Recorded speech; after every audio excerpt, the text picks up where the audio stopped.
The new phone comes out for sale on Friday. And you know there's always going to be those early adopters of people who have got to get their hands on the latest technology right now. Well, those folks are going to be in line behind that guy right over there. Meet Isaiah Stofferahn. He is the first person in line at the Highland Village store.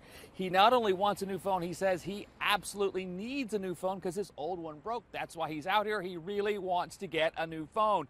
He says he could have pre-ordered, but apparently those slots are all full. So the next best thing was to come out here and wait.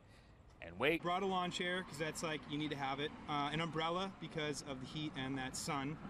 I also have a jet boil with me, got some water, but the people here at Apple Store are pretty cool. They provided water for me when I needed it too, so I have that. I have some mac and cheese.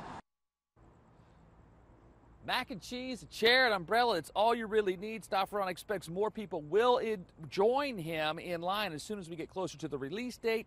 What he's doing, very similar to what we see, on Black Friday. People start lining up on Tuesday or Wednesday to get those cheap TVs and those game systems and stuff like that. And of course, we have seen this before. When the iPhone first came out, I remember covering it, and there were people lined up outside the AT&T store for a couple of days. But this is dedication, folks.